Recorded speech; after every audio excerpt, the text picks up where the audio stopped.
지금 시장에서 도입기나 성장기에 있는 섹터는 동강님 생각하시기에 좀 뭐가 있어요? 그리고 우리가 흔히 요즘 얘기하는 이런 쪽인 것 같고.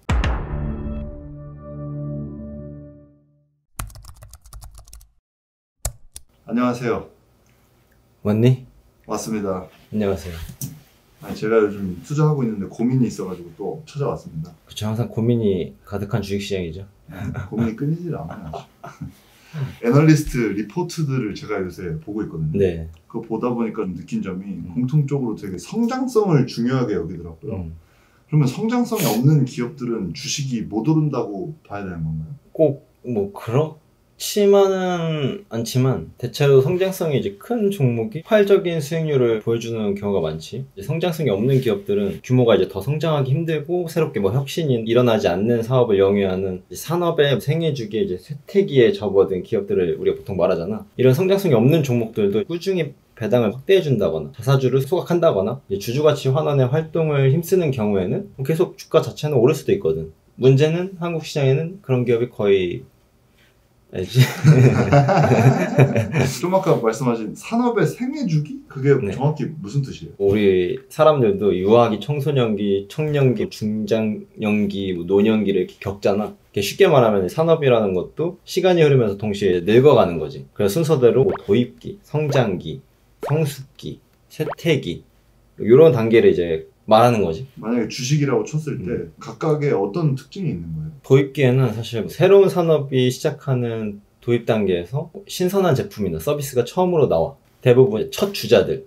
이때는 경쟁이 별로 없어서 이들이 선점하는 기회가 많이 있지. 근데 이제 새로 시작한다는 건 많은 비용이 들기도 하고 연구 개발비부터 마케팅, 유통까지 이제 돈이 꽤 들어가. 또 사람들이 이제 처음 보는 거라서 시장 반응도 사실 좀 미지수다. 그래서 이 단계에서는 매출이나 수익을 예측하기가 어렵고 리스크가 조금 높다는 특징. 하지만 이때 중요한 거는 이제 보통 혁신적인 거? 새로운 아이디어로 시장에 돌풍을 일으킬 수도 있으니까. 새로운 제품이나 서비스를 성공적으로 시장에 내놓으면은 앞으로 뭐 크게 성장할 수 있는 기회를 잡는 거긴 하지. 반대로 시장에서 잘 받아들여지지 않으면은 어려움을 겪을 수도 있다. 그래서 투자할 때는 이런 점들을 조금 잘 고려할 필요는 있지.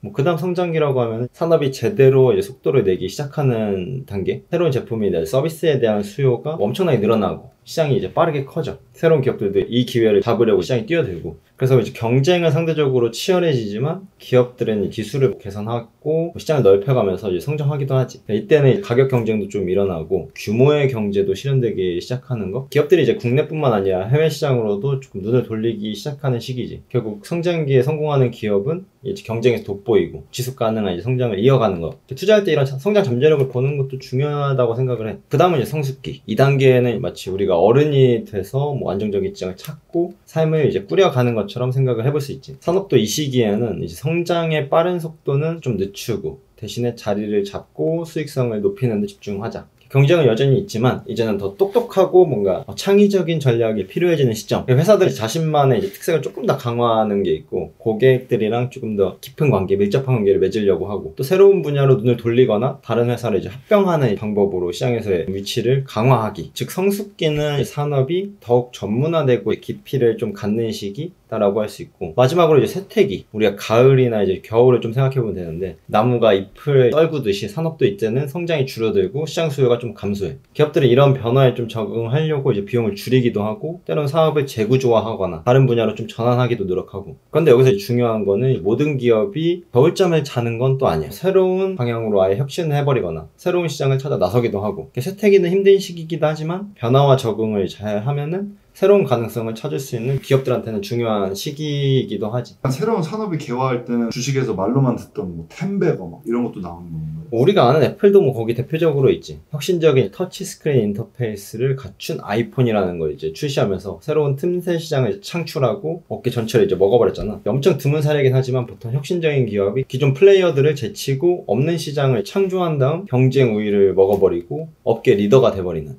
이런 업계 최전방에 있는 기업들이 끊임없이 발전하면서 자기들이 세운 기준을 시장 표준으로 만들어 버릴 수도 있는데 그게 곧 이제 후발주자들한테 진입장벽으로 작용하면서 추격을 따돌리기가 좀 쉬워지기도 한다. 시장 초반에 선두적으로 치고 나가려는 모든 기업들이 그렇게 애쓰는 이유지. 그러면 성장기에 있는 종목을 사면은 거의 무조건 다 오르는 거 아닌가요? 이론상 그렇겠지만 실제로는 뭐 불가능에 가깝고 산업이 얼마나 이제 빠른 속도로 개화할지 개화하다가 중간에 또 꺾여버릴지 우리가 미리 알 수는 사실 없으니까 그래서 산업 동향을 계속 주시하면서 장기간으로 보는 거는 틀림이 없는 것 같고 트레이딩을 할 때도 이걸 파악해 나가면서 돈이 많이 흐르는 곳에서 이제 트레이딩을 하는 게 난 훨씬 더 유리하다고 생각을 하고 잃더라도 조금 좋은 경험이 되는 거라고 생각을 해.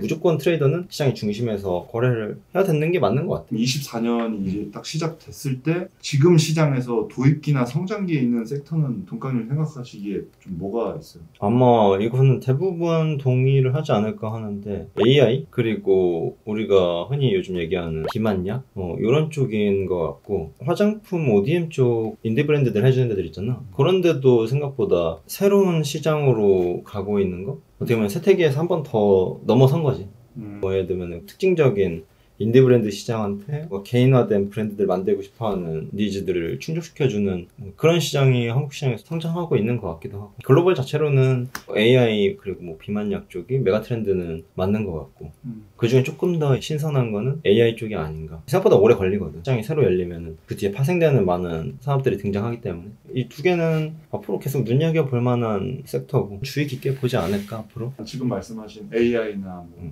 화장품 ODM이나 비만약 쪽에서 동강님이 이때쯤 나는 보통 진입한다 하는 그런 시점이나 특징들이 좀 있을까요?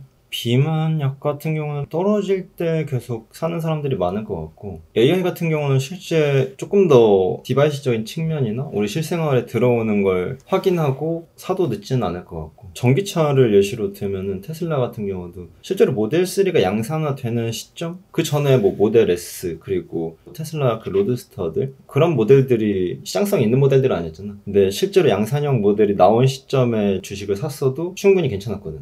실제로 양산 가능해 성공했다. 그리고 시장 수요가 있다. 요걸 확인하고 샀어도 충분히 테슬라는 관심 갖고 있었다 그러면 그 시점부터가 맞지 않을까. 물론 그 정확한 타이밍에 들어갈 수는 없지만 눈에 보이는 시점이어도 요즘에 AI 같은 경우는 늦지 않지 않을까? 라는 뭐 개인적인 생각? 그럼 화장품 같은 경우도 실제로 막 유럽 같은 데서 우리 ODM 제품들이 실적을 이렇게 계속 내주고 있다. 앞으로 전망이 밝다. 이런 소식이 들릴 때 진입해도 늦지 않는다는 거예요. 사실 화장품 같은 거는 지금 같은 얘기랑 좀 거리감이 있고 다만 성장 중이다라는 거. 새로운 수출 증가율에서 꽤 괜찮은 품목으로 자리 잡고 있고 새로운 시장 수요가 등장했다라고 뭔가 엄청나게 이야기하기는 조금 어려운 것 같아요. 다만 매력적인 투자처? 근데 타이밍을 잡기는 시장 전반이 빠질 때 좀 덜 빠지는 걸로 확인이 되면은 폭락하는 시기에 모아갈 만한 가치가 있지 않을까. 도움이 좀 된 것 같습니다. 제가 참고해서 네. 열심히 투자를 해보도록 하겠습니다. 네, 결국 투자는 되게 오래 해야 되는 것 같은데 저도 항상 이야기하면서 배우는 것 같아가지고 네. 좋은 시간이었습니다. 알겠습니다. 네, 감사합니다. 다음 시간에 만나요. 안녕.